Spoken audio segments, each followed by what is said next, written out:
Hello and welcome to Talking Leeds, episode 7, George, for our little show. So first of all, good evening, Mr. George Brooke. How are we, sir? You're on mute, sir. You need to sort your camera out. Can't hear you. Can't hear you. This is a great start, isn't it, guys? Yeah. I'm okay, Alan. I'm playing a trick on you. I'm okay. I can hear you. I'm playing a trick on you. I'm okay. I'm sorry about that. But my heart was in my mouth then for all the people who watch on the show. Download the podcast. All the 0 people, was it, that is on the show so far? Well, do you know, you'll be pleasantly surprised, George. Our podcast continues to go from strength to strength through our podcast feeds. If I have you, I'll give you. Oh yeah, can't speak if I can tell you that. It goes from strength to strength. We've hit over 1,000 downloads over the last week. Oh wow! 1,000 of all time of the 7. No, in the last week. Since the last time. Just the last week. And how many do you put the match reaction on as well? Yes, everything goes out on the channel. Fair enough. Well, we're getting people involved, and that's really good. Well done to everybody who has downloaded and listened to it, and well done to you, Anne, for being on the show twice a week. Twice a week. What do you want for your money? Exactly. But I would hope. Well, it's free, isn't it? So you don't need to pay anybody, and you get to see Arron and Jerry and match reactions and all sorts, and myself and yourself every week, and that beard if you're watching live on YouTube. There you go. Yeah, absolutely. And how are you, Aaron, this morning or this evening or whatever time it is? Well, it's live on a Wednesday, 5th of September. It's just gone 7:05. I'm good. How are you, sir? Yes, I'm okay, Aaron. Absolutely okay. Today, weather's turned a little bit. The nights are coming in now. And it's getting a bit darker now, and that's how it is. On with the season, though, it must mean it is getting into that time of the season where Leeds United need to start picking up some points and picking up some wins. We have an important week coming up now, Aaron. I think the next time will have spoken, perhaps we will have played 2 games. So hopefully we'll have yielded 6 points from those 2. But I'm sure we'll get into that and more, of course, in The hour to come. The hour to come. Yes, Yeah, definitely. I want to talk about, first of all, George, the Leeds United Elland Road redevelopment plans, which were announced on Monday. 53,000 seater stadium, George. They're going to redevelop the West Stand and the Cop.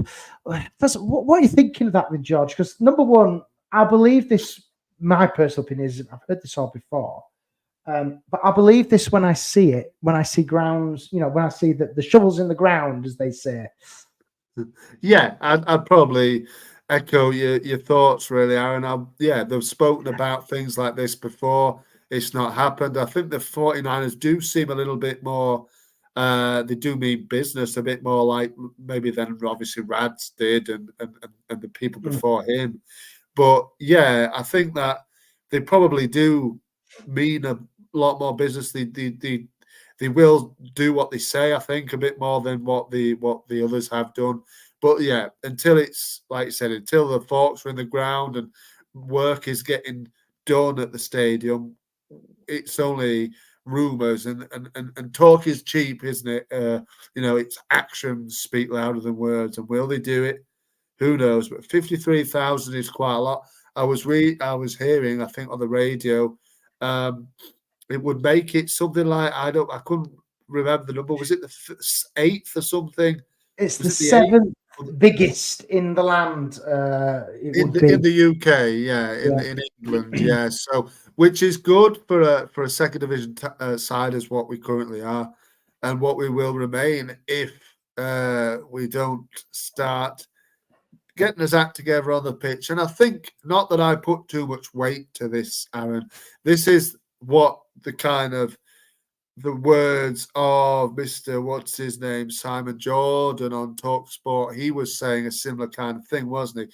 They need to get their act together on the pitch because it's a massive club and all this. And I assume this was in conjunction with the talk of the stadium getting bigger. So seventh in the country in terms of stadium capacity would be unbelievable, really, in terms of putting Leeds United in a bit more of a wider talking. Yeah, the demand is there, though, isn't it? You've got 26,000 on the season ticket waiting list.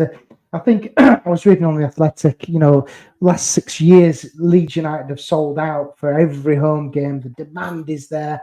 And obviously, it's not just about general admission tickets, it's the hospitality as well, which is a big thing for revenue. And comparing it to Spurs, I don't know where they've come out and started comparing Elland Road to the new Tottenham Hotspur. Is that what they're doing? I mean, that's absolutely... Well, they're comparing the revenue streams from a match day revenue of really running like £5 million each game, and Leeds potentially could, they're not even raking in a fifth of that. I think they're raking in about $1 million or something in terms of match day revenue. Yeah, but look at the size of that stadium. I don't know if you've seen it, but I'd like to go. It's absolutely like a spaceship. World class. Yeah, but it's a spaceship. You get down on the grass. It's luxury. It's luxury. It's worlds apart from Elland Road. But it is. But what I'm trying to say, you're not listening to me. Sorry, Aaron. They're not. They're comparing the revenue stream, not the stadium. I know. They're two different things. I know. It is a world class arena, but let's not get ahead of ourselves. We're not going to have that given to us. It's bloody lovely, is that Spurs stadium. The area around it may leave something to be desired, but that's the way it is. It's an incredible kind of contrast between sort of riches in the area. You know what I mean? You've got the high street. You've got the high street, which is full of takeaway shops and all this kind of stuff, and then you've got, well, you know what I mean. I don't take your point saying that because the high street's full of takeaway shops. It's it's going to bring in £5 million for Leeds United. No, I'm not saying that at all. But what I'm saying is the contrast between the Tottenham High Street and it's full of shops like sort of takeaways and things like this, and just little shops, little local businesses. And then you've got the spaceship that is the Tottenham Hotspur Stadium right on the opposite side of the street. It's quite incredible. I mean, it's incredible. And then you just walk in there and it's a different world. They do so much more with it though, George, don't they? Like when you look at Spurs, they use the ground not just for football matches, but they use it for the NFL. They use it for, I don't know, they use it for concerts and things like that. There's a lot more to it. I compare it to the Etihad because at the Etihad, I've seen a few concerts. I've seen Robbie Williams there and co. At the Etihad, they do events outside. You look at Wembley. Wembley's a multi-purpose arena now. You've not just got football there. You've got the Challenge Cup. You've got the boxing there at the weekend. You've got so much stuff going on. And Leeds United and Elland Road, they can't really put any other things on at the moment. I think they're the Kaiser Chiefs. And I can remember going to watch Rod Stewart there back in the day in 2000 and I think it was 2004. I think I saw Rod Stewart there. Yeah, I think they have had the ones on in the past. Yeah, but this is what I'm trying to say is that it could bring so much more to the revenue. Oh, it could definitely. I mean, Jimbo. Exactly. There you go. To Jimbo Taylor. I don't think Taylor would like to come. Why not? Why not? I mean, Jimbo Swifty. You're a Swifty, Aaron. I mean, all I can hear now is you belting out Robbie Williams, whatever. But Angels, what do you want? Take that. Oh. I'm loving Angels instead. What I'm trying to say is the revenue stream which Elland Road could bring, because you've got the 7th biggest arena in the UK. You could bring in Taylor Swift if she wants to come to Yorkshire. Then you've got an arena to do that with that. She was at Liverpool in the summer, was Taylor Swift. Yeah. Was at Anfield. So the demand is there. That's what I'm trying to say, George. Yeah. And I hope they do it because they could make some serious cash, could the 49ers? Of course, yeah, they definitely could. But let's not beat about the bush, Aaron, and say, we could have Taylor Swift in there. We could put more Leeds United fans in there for first and foremost. It is Leeds United football ground. It isn't a playground for the likes of Taylor Swift and things like that. Put your fans in there first. There's more people will be able to get in. We're talking about revenue streams of Tottenham Hotspur. But at the end of the day, in terms of the stadium, we want to have more Leeds United fans in the stadium. You could get a ticket. You've got to see a team no matter. But I could get a ticket, Adam could get a ticket, whoever wants a ticket, what I mean? But it's not just about football. And this is what I'm trying to say, George. When you're looking at arenas these days, modern day football grounds, it's not just about football, it's about the other uses it can bring. Yes. No, and that is just as equally as important for the club moving forwards, money-wise, because you're going to have a 53,000-seater stadium, which you will sell out for Championship, Premier League, even probably League One, dare I say, if we, God forbid, went down a league. But again, I don't think Leeds United, I don't think the 49ers would do that. What I'm trying to say is that improving your home, improving the cop toilets is essential to the redevelopment of Elland Road. Well, this is what you want to do, really, isn't it? You want them to complete the toilets. You want to go and have a sit down in the toilets and think, this is okay. You can't do that for cop, George. That's what I mean. So you want to go in the toilet. You're busting for a sit down in the toilet at half time, and you don't want to do it because of the toilets is nasty. You want them to you've had a pie or something at half time. You need to whatever. So that's what the real reason is. That's why you're overjoyed, because you've spoken about it before. You clearly can't go to the toilet. In there because it's so rancid. So I hope they do that. I don't think you've been in the top. You haven't. I'm sure somebody in the comments would agree with me, or commenting back on when they're watching this back. I don't know why we're talking about toilets in the cop, but they are bad. I did bring it up, but this is the thing: the facilities at Elland Road need to be improved. And that is for a general fan.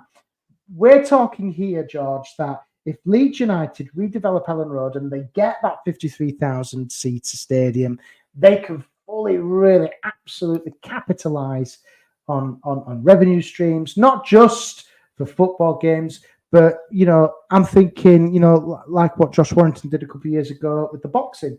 You could get that in there. You could get concerts. You could get, I don't know, Taylor. Yes, you could get Taylor. So why not? You could get whoever you want in there because the arena is big enough to cater for the demand and the other demands in the region. Well, yeah, absolutely. Because Leeds is seen as a bit of a hub, isn't it? For for that sort of thing. It could lead to and that. We haven't got anything in Yorkshire, George. We haven't got. I'm speaking as you proud Yorkshireman here. We don't have. You look at Manchester. They've got a massive. They've got 2 stadiums there. They've got 2 arenas now over there. You can put so much into it. And Yorkshire's the biggest county in England. It is crying out for a massive kind of arena where people can go to. You look at the North East, Sunderland, Newcastle, big arenas. I don't know. Go on. You look at London. You look at even like West Ham. I think they get the baseball in.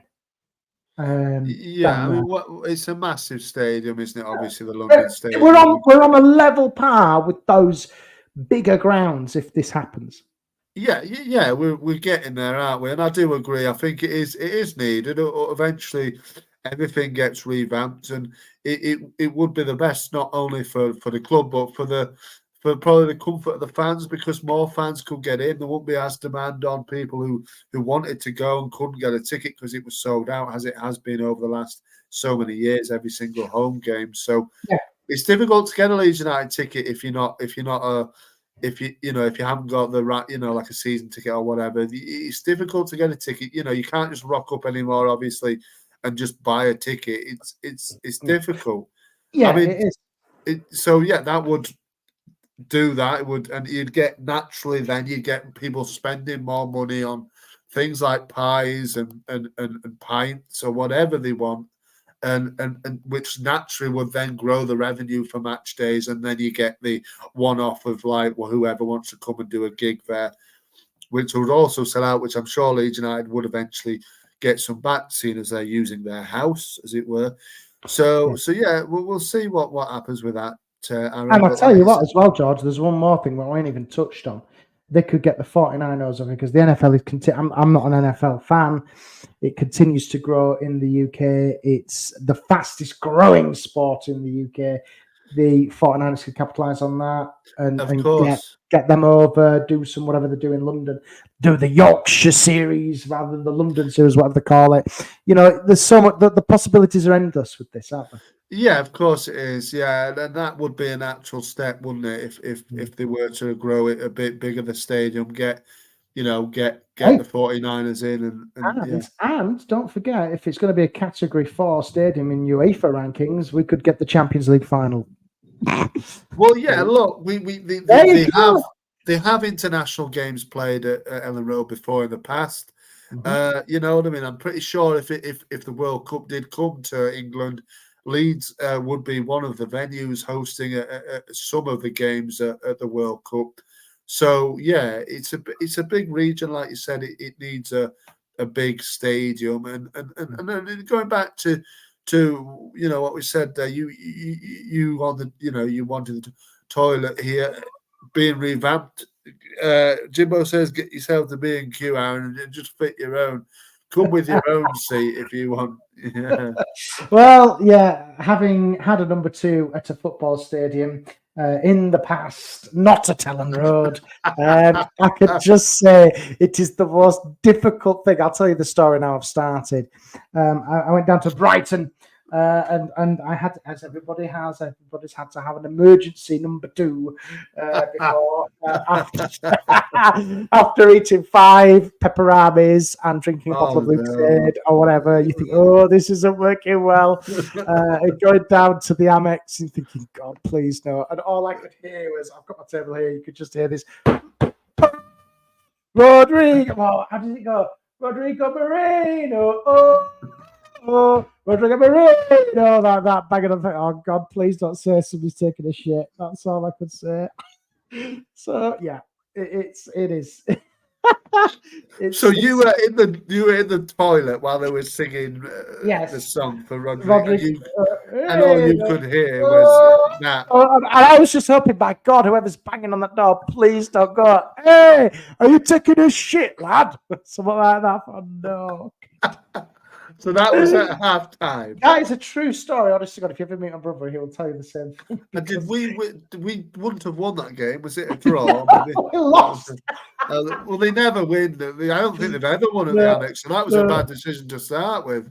I think, that was a I think I remember that game actually. If Roddy was playing, that was a full on. That was awful, and then we had to drive back. So my brother picked us up at like 4:30 in the morning because it was 3 o'clock before. My God, I had to set off about 18 hours before or something, and then we had to drive back. And I just did not feel well. It was the worst thing of my life. That's a little story for you about toilet. Did you even enjoy the game, Aaron? I know we lost. I think I saw down there. I saw Nice from the LS. Oh yeah, right. That day, you seen him? Yeah, he was there. Yeah, he was drunk. I wasn't. Was that the last time he was? That's the last time I any of us. Yes. Last time he was spotted by any of us because where he is. Could be anywhere. Where he's gone. Hopefully he's all right though, because he's a good lad. I heard that he's living, like NASA are doing, like the Mars thing, where you live away for a year and see what it's like on Mars. I think he's there. Getting prepared to fly, be blasted off to the moon or something. He's away somewhere. He's a good lad. Stay safe. Yeah, give us a call, Lewis, if you're all right. Let us know you're all right. Yeah. Seriously, I seriously hope he's all right. Yeah, he's a good lad. He's this is he's beast and prepared for all these international guests. God knows. I hope so. I just think Chico's and Gravely's and Subway, they're going to rake it in, those guys.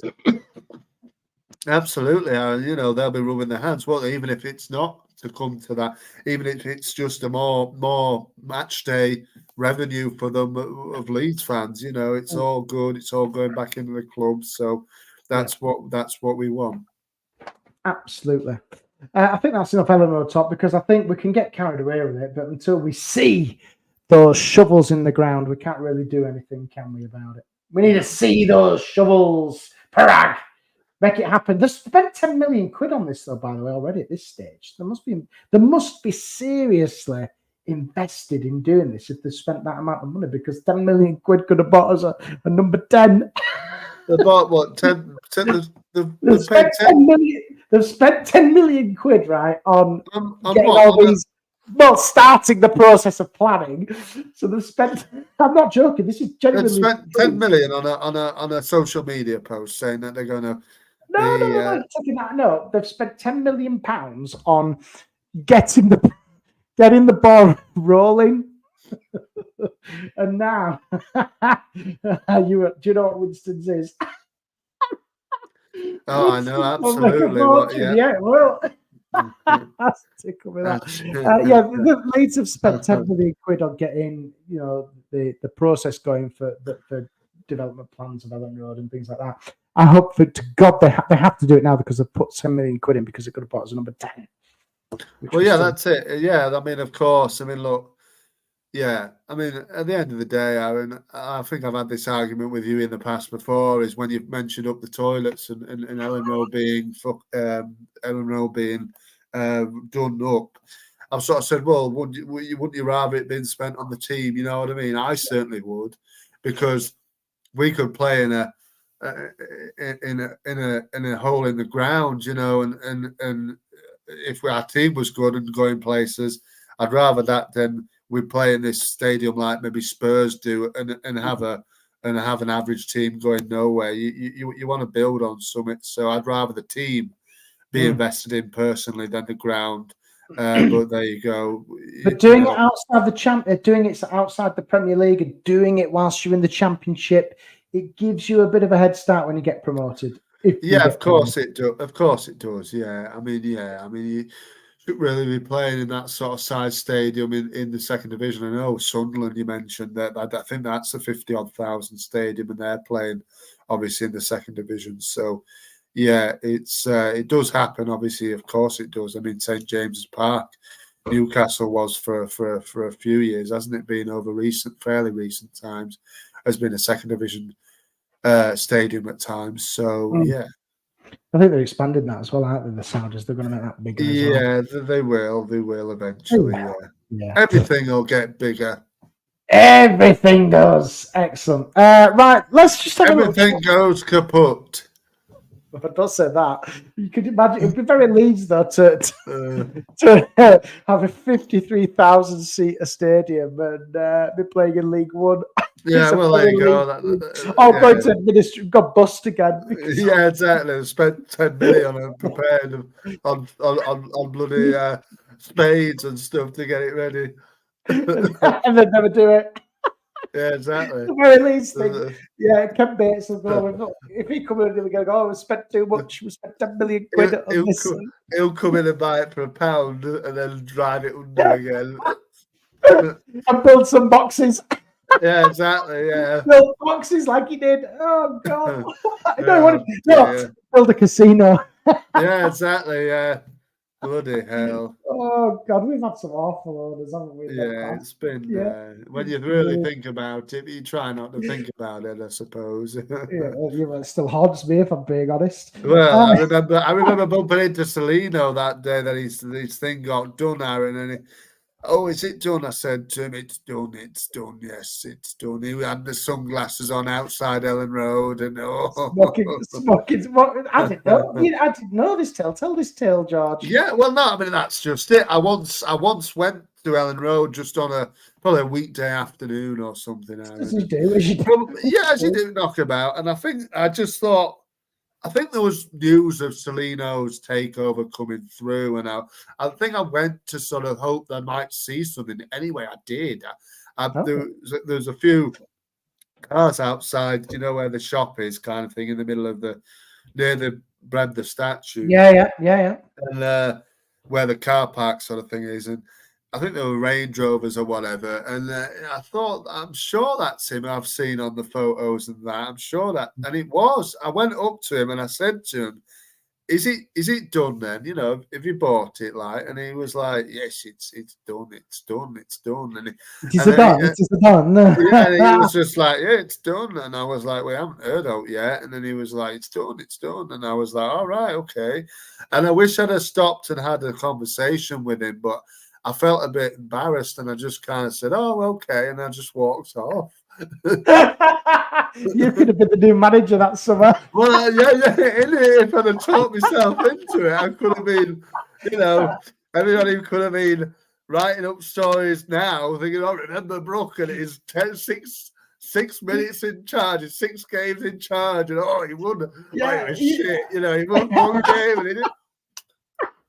He replaced by Milinich in October or whatever. Something like that. Yeah, I could have done, really. What was his name? What was his name? I could have just said, hey, I'm the coach, and you bought it. You just said, where's Brian? And it should have been, where's George? Where's George? Yeah, I could have just said, I've got qualifications here, and I and whatnot. And he'd have said, get in the door. Go and coach the team. Dave Hockaday. It could have been George Brook. Yeah, exactly. 44 days in charge. You had a pre-season. You bought Billy Sharp and Liam Cooper. Yeah. Well, he wouldn't have had it. He'd have a look in. Take the lads to Italy, was it? And Belushi, whatever his name was. He was there. What's the name? Antonucci. Yeah. You couldn't. Well, he had a beard like you, didn't he? Yeah, he did. Yeah, feared the beard. Yeah. And Marco Silvestri. My God, all them Italian players. My job would be just a slave to Celino, wouldn't I? I've been ringing me up at 2 a.m. saying random stuff like buy this Italian D player or whatever. It's brilliant. It's brilliant. Yeah, and I just had to say, okay, get him in then. Get him in because he's going to get us promoted and we're going to do it. I'm going to win 6 games on the bounce. Get to the Champions League and this, that, and the other. Yeah, no, I did. If I would have had a chat with him, but I just can't. I did feel a bit embarrassed. So I just kind of walked off, and I didn't think too much more of it really. But yeah, I think that obviously a few days later, he obviously came out that he'd signed, that he'd taken over. Yeah, it's just funny. It's just that was a funny part when you look back on it now. We had this bonkers guy in charge, and I think he had big plans for Elland Road, didn't he? Yeah, he did. This is what I mean. So doesn't he own a club now? I think does he still own Brescia? Didn't they get relegated 3 times or something? I think they might be they're either in the 2nd division or the 3rd. They might even be in the 3rd division. Brescia. Brescia Calcio? Yeah, but Brescia Calcio, is it? Yeah, they're in Serie B. Shall have a look and see how they're doing these days. Because I think you could put your name in, George, if you say yeah, exactly. Just throw me hat back in the ring. Let's have a look. The manager's Orlando Moran. For now, it could be George Brook on there. I'm going to change it. I'm going to go to Wikipedia and I'm going to put George Brook. They're currently in the 6th. George, you can get up to 1st, I'm sure. On 9 points, and they're qualifying this thing stand for the promotion playoffs preliminary round. Okay, fair enough. There you go. I mean, I know what's his name. Pep Coltet was the manager for them a little while ago, and he was a bit similar to Brian McDermott. That fiasco there. He sacked him, and I think Coltet sort of went, "Hang on a minute, why have you sacked me?" And then he was like, all right, you're reinstated again. So he a couple of days later, he put him back in charge of the team. And we all know the story by now why Brian got his marching orders, don't we? And then it was all a bit of a misunderstanding, apparently, but caused a real ruckus, didn't it? Obviously. And yeah, it was. I went to that game. I remember that game, that Huddersfield game. And we beat them, obviously. And there was a lot of support for McDermott, obviously. But yeah, I mean, he didn't come round, Jimbo.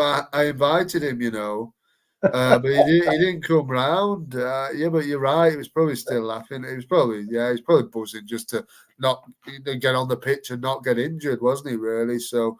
I think he played the majority of that match. Actually, it was obviously a poor result for them. It was a poor result, last night for them guys as well, wasn't it? So Blackpool on form. Steve Bruce is still doing it. Yeah, he's turning around, hasn't it? In that division, they're starting to get a little bit of momentum. I think they've won a couple of games now, and not a good time for Huddersfield, really. Right, okay. Go on. I was just going to jump into the comments. I saw Big Marley. Good. Big Marley, here he is. I can't even remember what I said or what Arron said for that matter. Was it? Did we say 2-0? I think I said 2-0 or 2-1 or something. I can't remember. But all that matters. No. I think you said 6-0. I think I might have said 4-1 or something, maybe. So we should have been right. We should have been right, but we were. But listen, all that matters, Big Mally, is that we got 3 points on the board. 10-0, says Jimbo. I don't think you haven't said 10-0 for a while. Let's have a look here. Scooby-Doo. I dropped my fish and chips on my way back from the chippy. The paper bag got wet. They went, no. Wow. I don't know. Oh, Big Mally says 6-1 and 4-1. Yeah, something like that, wasn't it? Yeah. But what, George, I think like what I said it to Jerry, the other day, 3 points is 3 points. We're onto the next one as they do. But ultimately, we got the win down there, and it wasn't a signature 2-0 win. There was still, Jerry obviously was at the game, and he said, still some people were calling for Daniel Fark to go, and I don't understand why. And 3 points against 10 men, Big Mally, they got the job done, didn't they? Yeah, look, we got the job done. What's about the scoreline? Not really. I mean, it's always nice to get more goals and see more goals to add them onto the goal difference. But in the end, 3 points is 3 points, like you said. I don't. I don't. I think it could have been more. It should have been more. We missed the pen. Pascal missed the pen. Even at the point where he missed the pen, Aaron, I wasn't overly worried. I was annoyed that he missed, but I was just like, well, I think we're going to win this because they're just not good. They're just not showing anything. And eventually, obviously, Yoel puts them to bed. Could have, should have, would have, should have been more. We got out with 2-0. That's fine. It's a favourite scoreline. It's our favourite scoreline this season.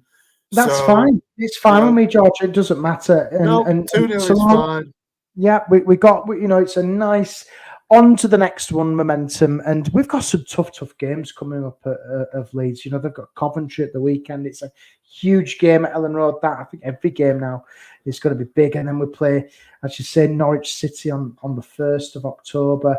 And then Sunderland on the 4th, and then I think is it an international break after that? Yeah, and then it's Sheffield United when we come back after the international break. So there's look, Coventry, Norwich, and then Sunderland in the space of what, a week, is it? Is and that's Sunderland at home, is it? Sunderland's away, I believe. Away, so yes, it's away. Yeah. So I mean that was a difficult game last season where we didn't turn up. I think Norwich is winnable. I think Coventry will win as well. They haven't started well. I don't think it's as difficult as maybe some people might think it is as terms of last season. Although it was, they were one of the few teams we didn't actually beat at least once last season. So I think if Leeds look at the back at that, they'll want to get one over on Coventry, really. I don't see the big fuss about Coventry personally. They've got some decent players, but they haven't started well at all, really. And I fancy us to win at Elland Road. The 2 away games in a row, the first midweek game of the season. Norwich, it's a difficult one, but it's one that I fancy us to win. I know they had a big win on the weekend, didn't they? But we have their number. Away is a little bit difficult, maybe. And then Sunderland, Sunderland have started well as West Brom. So, again, it's a couple of difficult games, and we'll see where we are come the international break. But they really do. They need 3 wins for me, obviously. They need 3 wins out of 3 there. And it's doable, definitely. It's definitely doable, but I think the key thing for Leeds is they've got to build on this momentum before the next international break, because the next international break for Leeds is in November, I think. There's 3 in the space of 3 months, and then I don't think there's one till like March. Yeah, you're right. Yeah, because they would play Sheffield United, Watford, Bristol City, Plymouth, Millwall away, and then QPR, and then that's the next. So it's that 6-6-6, isn't it? Kind of group of games. But Leeds, come the end of the November international window, I think we'll have a better understanding of where this team is, if I'm being honest. I'm not really too fussed, and I know a lot of Leeds United fans are really upset and angry with Daniel Farke. A lot of them still want him to go. A lot of keyboard warriors want him gone. I know you want him gone as well, George. You were still calling for his head on Saturday. But why? I still don't understand why, George, because ultimately Leeds United are 6th in the league as things stand. 6 games played, 11 points return, 5 points off top, 4 off second, with Sunderland to play. I think that could be the one which catapults us into the automatic promotion places, if I'm being honest, if we get a result against them. I don't know, why are you still angry with Daniel Farke? Why do you want him gone? Because give us a valid reason now. Why do you want him gone? Because he's not good enough. He's not Why? good enough. What's not good enough about Daniel Farke? Because he's one-dimensional in the way he plays. You can say, great, 2-0, we won the game. Every time Leeds United win the games, we are happy. That's what we want. But you've got to see. I think Alfie was saying something about being early season like yourself and things like this. you've got to nip it in the bud before it gets too late. I think for me, I think the signs. It's not too late, is it? Let's be honest. But it will before it gets too late. So it will get too late somewhere down the line.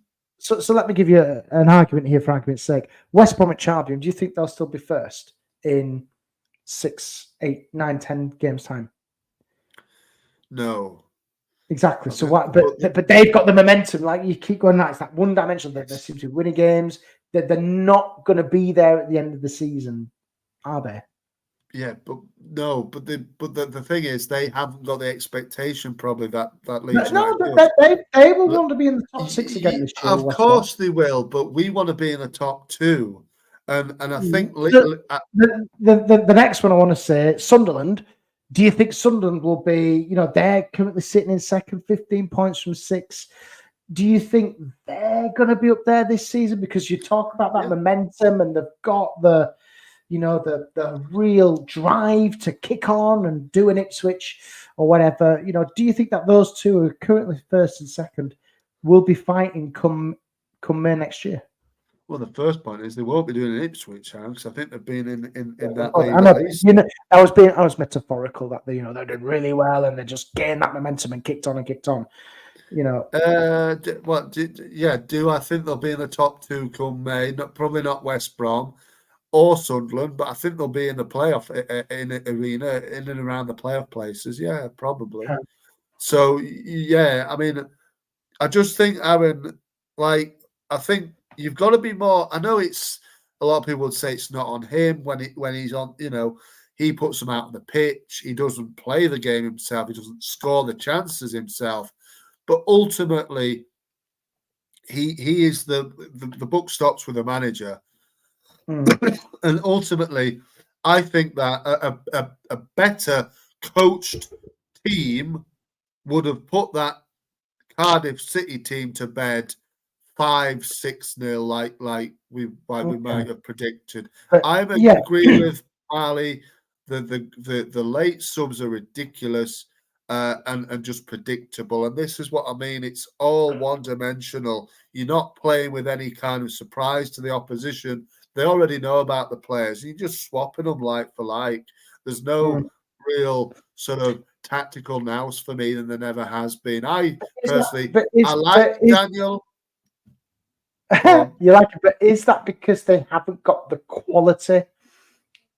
No, of course it's not. They haven't got the quality there, though. If I'm being honest, they have got the quality. They have got, but the they quality. haven't. Well, look at if you look, George, if you look at the quality which has gone in Somerville, and we have to take. I don't really want to talk about previous players, but I'm going to have to make the point. When you look at Somerville and Rutter, to an extent, Archie Gray. Even Glenn Kamara, I think he's a hit. He was really, really underrated last year by Leeds fans because he did a lot of work for us in that middle of the park. But those quality players for me haven't been replaced, and I think that ultimately sits not with Daniel Fack because he's not the recruitment guy, George. But he's the manager, and also he's the manager. Also, you don't know about Tanaka. Tanaka might be 10 times a player that Kamara is. Who knows? We haven't really seen. Exactly. You always talk about Joseph, but Scooby D2 talks about the touch that he did for the assist that he set up for Ramazani on Saturday, and look, the link-up play for him. I think his shots and things. He's a little bit too eager for me to get shots off. Should have a little look around about who's available, but on that certain little bit of play, it was a lovely cushion, as Scooby D2 says. It really was a nice little touch around the corner, and he's getting, he's getting assists and goal contributions. I disagree, Aaron, with you. I think the quality is in the squad still. Maybe not as much as it was because we lost out on really good quality in terms of Cree and Georgie, but we still have quality. We have better quality than this league, I feel, and I just don't feel like he will ever get enough out of it. So let me put this to you then, George. So Massimo Cellino is still in charge. You are the manager because you spoke to him outside Elland Road once. He rings you up and goes, "Come on, George, I need you to sort it out. What is the problem? What is to sort out? What is to sort out with this, George? Sort the team. Sort the team. Sort What do the you do? team out. You got to help me out here. What needs to change Well, initially, on the pitch? What needs to change? Well, initially, Aaron, I'd say to Massimo, I'd say, "Hey, it's 2 a.m. Well, I'll sort it out in the morning." But Okay. look, on the pitch, I feel like it needs a change of system personally. So, what would you move to? I'd move to two up front personally. But if you move to a 2 up the top, you haven't got that fluidity and passing and move. You know, the passing, the press, and the movement. The way we ping the ball around is quite impressive. The possession that we're having, the statistics possession-wise are impressive. And there's the old school rule, George. The more possession you have, the more chances you are going to score a goal. That's the old school coaching method in me there. Yeah, of course it is. The more you keep the ball, the more you work the opponent, the better chance you've got at scoring goals from open play and also to an extent set pieces because you've got the momentum. Well, you've got the ball. The opposition can't score if you've you've got the ball. Exactly, yeah. So it makes them work harder. It does. It does. And that bit of the game is good. We do seem to have a bit, good ball retention and nice passes to play. But let's be honest with you, Aaron, Saturday was a training match most of the time. Cardiff were really, really poor. There was no press. And this is what I mean. You need to kill off teams like that, 3, 4, 5, because you don't know, goal difference might come into play later on this season. You can't just toss chances away. And finishing is an issue. But for me, we played 2 up front. You cannot leave out your Perot, I don't think. And potentially Joseph might profit from a partner up there as well, because he's not. I don't think he's a lone striker. I still think then you'll get the width of the wings. You still can have the man even playing behind the 2 strikers also, and the wingers. You can have your 2, your 2 holding players as well. Still, you wanting to go into a kind of a 4-4-2. It doesn't work for Leeds. They're not. I don't think they've got the quality to play in that. Let's look at Firpo as an example. He likes to get up the pitch. If you're just going to a 4-4-2, you can't play those fullbacks. Those attacking fullbacks and wingbacks. You can't play that. No, I disagree. I think you can. I think there's modern ways around the 4-4-2 system that you can do. The 4-4-2 system is the old school system where you've got 2 centre backs, a left back and a right back, and then you've got a left winger and a right winger, and your 2 central midfielders, and then you've got somebody 2 at top. Somebody's naturally going to fit into that number 10 role anyway to play in that position to be the creative output. But you can switch it. You can switch it whichever way you want to. The formation could be fluid. I just think that there's players like Perot who's having to sit on the bench, and he comes on. What does he do? He scores. He's the best finisher for me in the league. He's certainly the best finisher in our squad. And for me, I think he needs a bit more game time. I just feel like long term, Daniel Farke isn't going to get enough out of this squad, and we're going to see it fail again if he's in charge, and that's how I see it. Okay, so Massimo is saying, okay, he makes the sack. Who'd you bring in? Well, like I said to you, last week, Aaron, or whenever. Realistically, don't give us these South Americans or these has-been really up-and-coming, managers. Who's going to realistically come into Leeds United? And up-and-coming, that's 2 different things. No, what I'm trying to say is, who is going to walk through Thorpe Arch and take over Leeds United?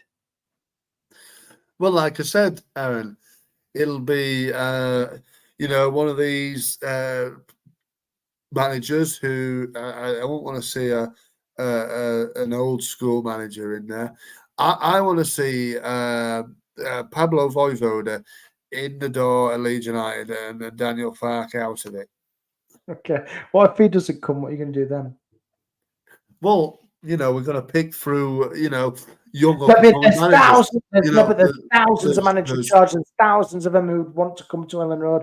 But realistically, who would the 49ers, who would trust them with their 30 million quid worth of war just to get us into the Premier League in January or whatever, who's going to take us to that next level? Because I don't think Daniel Farke has done a particularly bad job.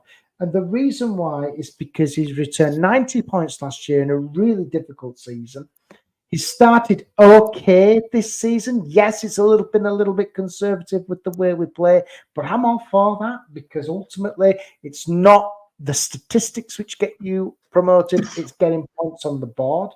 It's not going to take 90 points this season, I don't think, to get into the Premier League, because I think the Championship is a little bit more even this time around. It's not as strong as it was last year, especially when you look at the three teams which have come down. I've seen them, and I don't think they would be up there, if I'm being honest. So I don't know. It's a difficult one, isn't it, George? I think Daniel Farke's doing okay. If he lost at the weekend and if he'd lose 3 on the bounce, then yes, I would be like you, calling for his head to go. But he hasn't. He's only lost 1 game all season so far, and that was a fluky 1-0 defeat from Biggles. Burnley were nothing special. Yeah, no, they weren't. But maybe the likes of there's coaches that could come in, Aaron. Like Scott Parker, would you have him at Leeds United? No. I'm just giving you old school. You've got to look further afield. You've got to look further afield than him. Okay, so you're not going to take anybody from the Premier League coming down. You're not going to get anybody from the Championship. You're going to go into League One then. What do you think? Phil Brown at Wrexham? He's got back-to-back promotion, 3 promotions. Come on, you're looking outside, and it's Phil Parkinson. No, he'll be sacked soon. Yeah. You don't. Phil Parkinson's going to be sacked soon. Phil Parkinson has taken Wrexham from, I don't know, wherever they were in the conference, to first in League One, and he's going for a 3rd promotion with that team. And he's had a lot of money thrown at him, and he's doing the deed. He's getting them playing good football.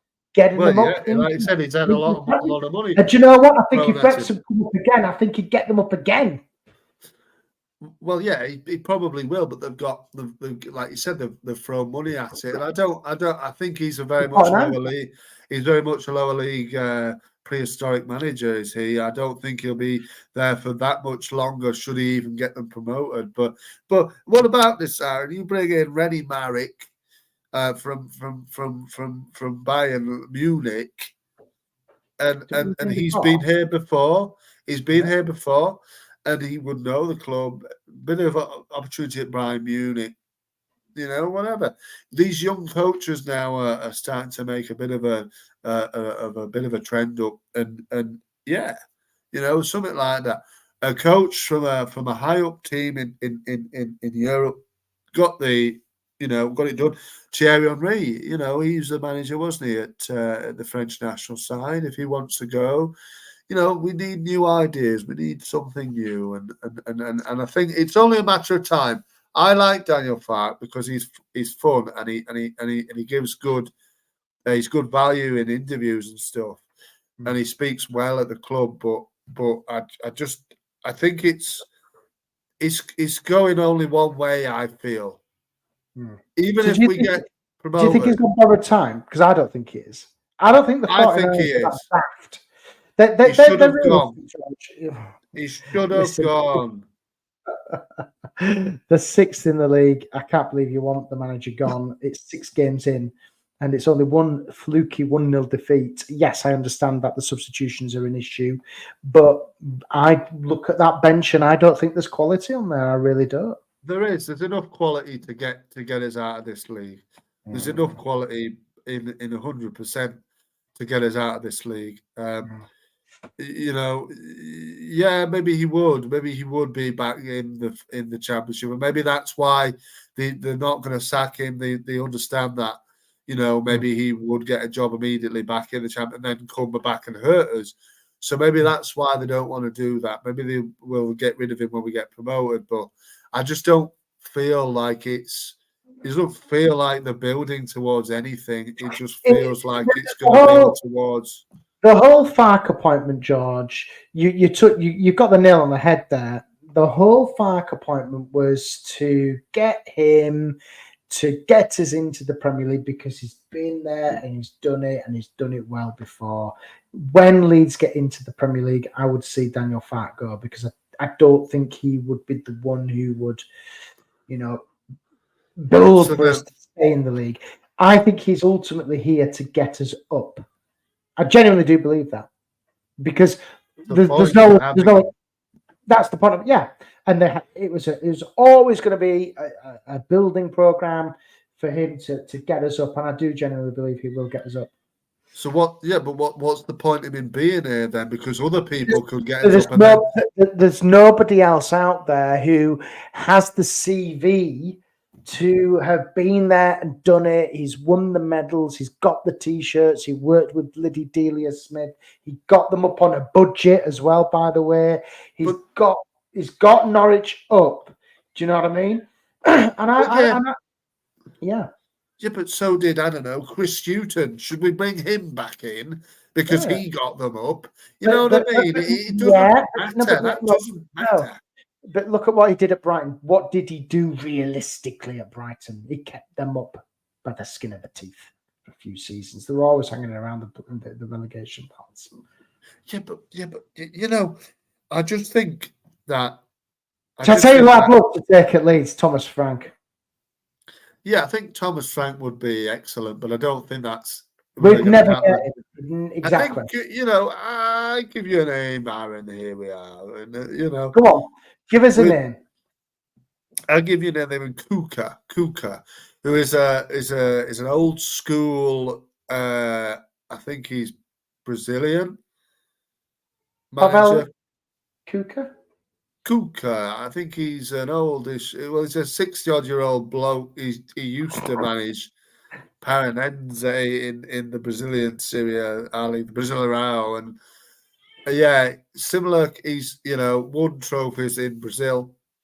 Right. You know, would be a wild card appointment. A bit like Bielsa. You know, you can't always go with the try and trust method. This is what I always say.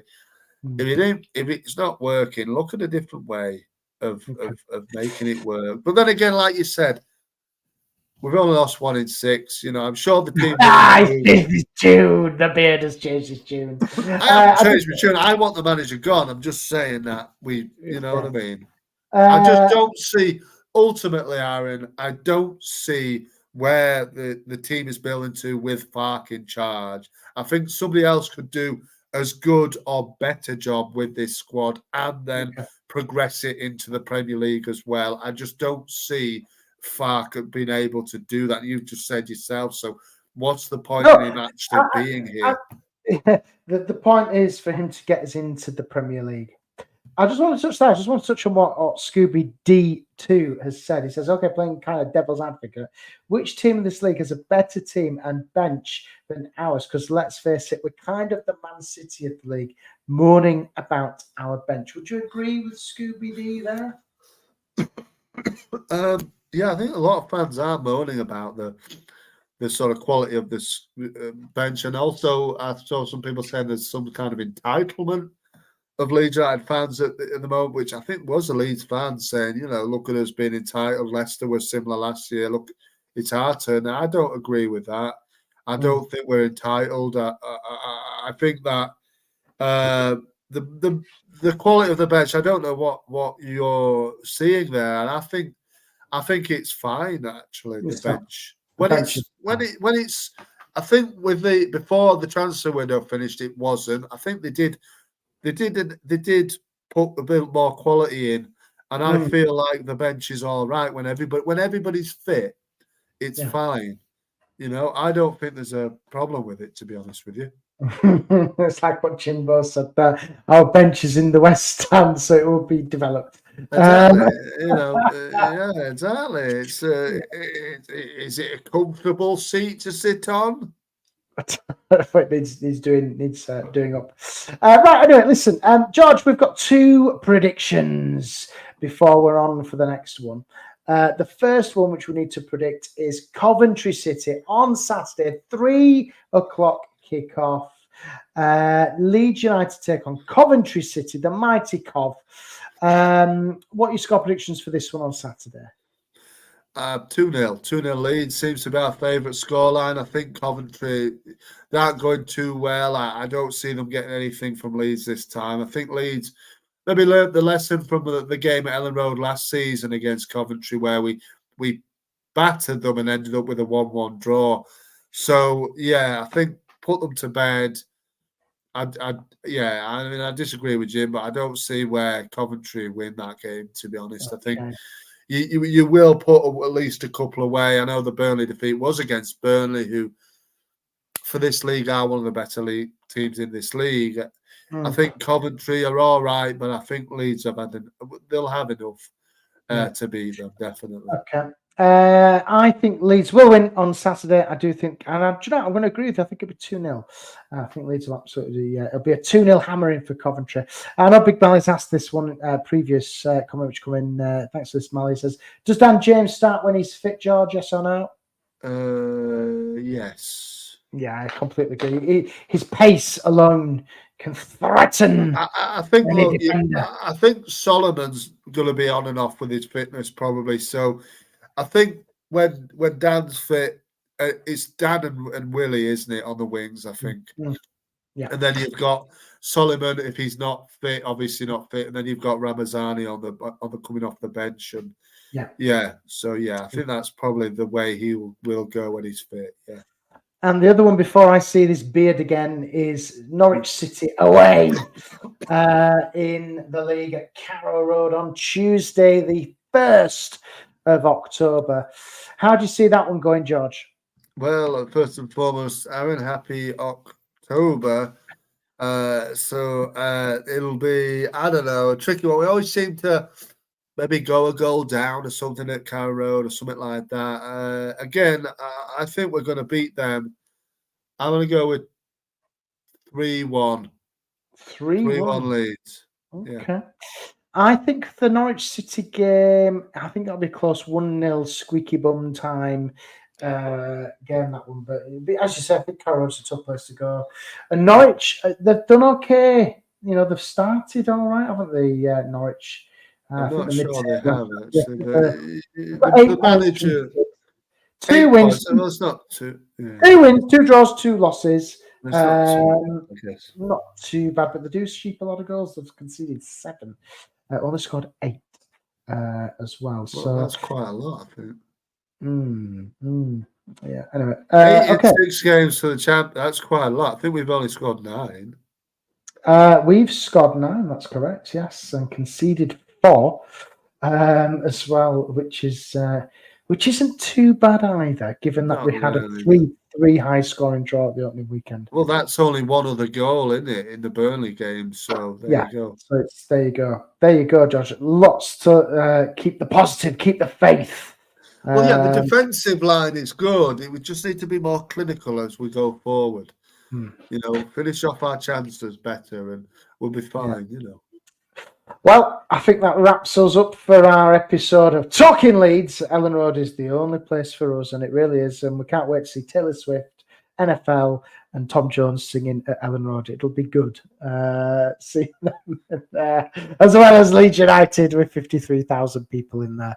It'll be good. Don't forget, you can catch myself and Jerry on the match reactions. We'll be back. We'll have double dose, triple dose of us, and we'll be back next Wednesday, won't we, George, for our weekly pod? Yeah, next week we'll see what the week brings. Hopefully 6 points. And if it doesn't, we'll be calling for the manager. Absolutely, I already am. God. Go for it, Daniel. Get him in and get him those 6 points. Otherwise, I'll be knocking on your door and asking you questions. And it's quite simple because I'm going to tag this show to Massimo Cellino and say George needs a job and he'll get you promoted after Serie B. Get it in there. Yeah, get me over to Italy, Aaron. Do it. Oh, good. Okay, brilliant. So don't forget as well, guys, do give us a like, do give us a share, all that stuff. We're not going to hammer you to do it. It's up to you if you want to do it. We're not really fussed. We know that we're growing. 1,000 people have downloaded our little podcast, George. So please do share and talk away our show. And we'll see you next week.